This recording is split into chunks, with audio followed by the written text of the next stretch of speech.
Hello guys, good morning. Evening આવે ભૂખા. પણ હું કાલ સવાર વિડીયો મૂકવાનો. તને ખબર કેમ નહીં પડતી? હિન્દી में बोलिए. હા, કાંઈ બોલે તુમ લોગ? એવું ના હોય કે હિન્દીમાં બોલવાથી બ્લોગમાં વ્યૂ આવે, ગુજરાતીમાંથી આવે. એ પણ છે જ.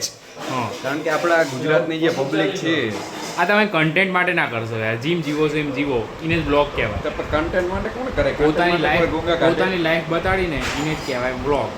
ઓહો, અમને તો ખબર જ નહોતી. વાહ, એટલે જ કીધું આટલું બધું કરવાની કશું જરૂર નહીં.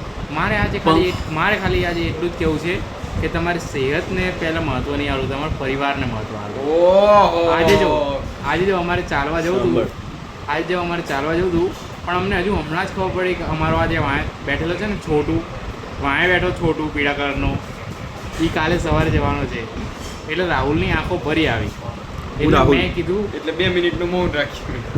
આ રાહુલ નથી, આ તો નરેશ છે. રાહુલ બીજો છે. એટલે અમને એવું થયું કે હવે એને બચારો નાનો કહેવાય એટલે એકલો ફ્રી ફાયર રમે કરતા અમે એને આરે ફ્રી ફાયર રમીએ. જો આ છે મારા પપ્પાજી અત્યારે વઢી રહ્યા હતા. આખા દેશને બતાડી દઉં.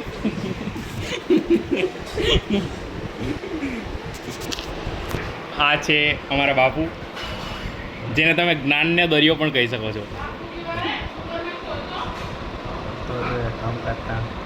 જોરથી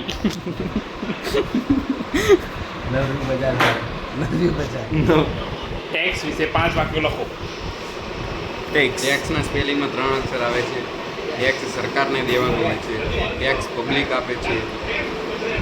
દરિયામાંથી બાલ્ટી જેટલું જ્ઞાન છૂટ્યું છે એટલે આપણે લઈ લઈએ. બોલો, ટેક્સ વિશે 5 વાક્ય. ક્યાં તર્ક? કર એટલે વેરો. નોલેજ નહીં, આ ઓલું ભાઈઓ, કર એટલે વેરો, પણ પૈસાને ક્યારેય ના વેરો. એ કહેવાય લક્ષ્મી. લક્ષ્મીનું સન્માન કરવું જોઈએ.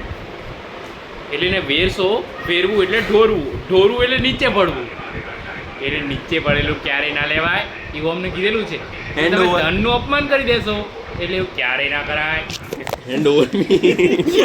આ મારું દરરોજનું છે.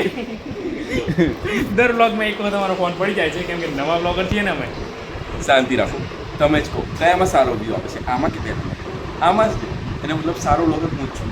અને વાતમાં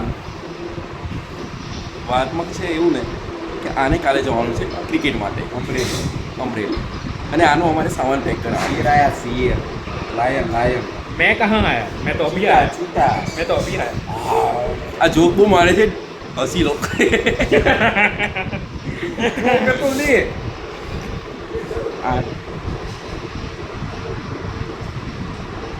અમારા રાનુબેન ને બતાડો.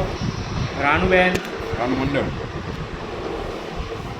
ભારતીય હેમા માલિની. અમારી હેમુબેન છે. હેમલતા પણ કહી શકો છો તમે એને. જો એમને ભજન કીર્તન પણ બતાડી દીધા છે એમને, પણ પાછા આવે જો તારો. અમારી માણસ ઓલવેઝ ફોર્મમાં જોઈએ. એને કોઈ દિવસ કાંઈ ઘટે.